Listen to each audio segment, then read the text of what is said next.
My friend, we have a little mandolin challenge here. I would love for you to play along. The concept is this.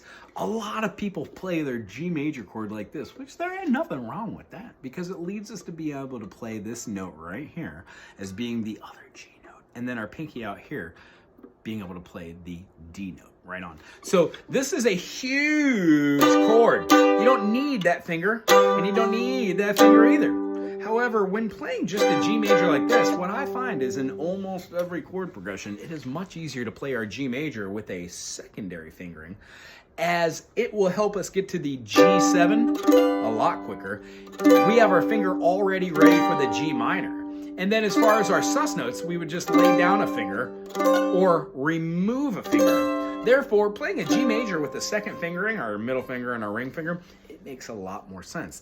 I behoove you, try this week to play maybe a chord pattern that you're used to playing, like a G major to an E minor, to a C major, to a G, to a D. E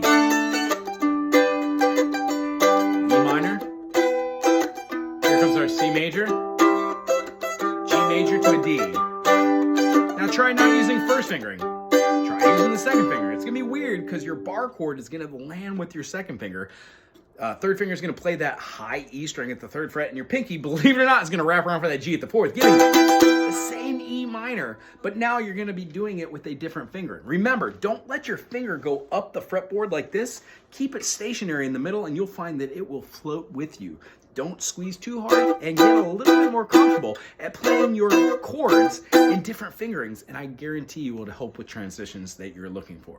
Put these in correlation with playing your modal structures from a G major, G, A, B, C, D, E, F sharp, G, out of the first fingering position where you play open and then first finger with the second fret, and try doing your second finger on your A note on the second fret of the G string. You will have a much different feeling about where that major third is and then where that minor third is. So be careful, but what happens is you open yourself up for a lot more movement with your other fingers that you haven't necessarily been using. I hope that helps out.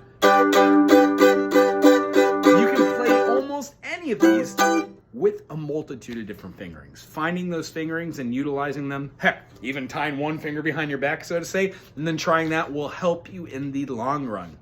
There isn't exactly a right or wrong way for these fingerings.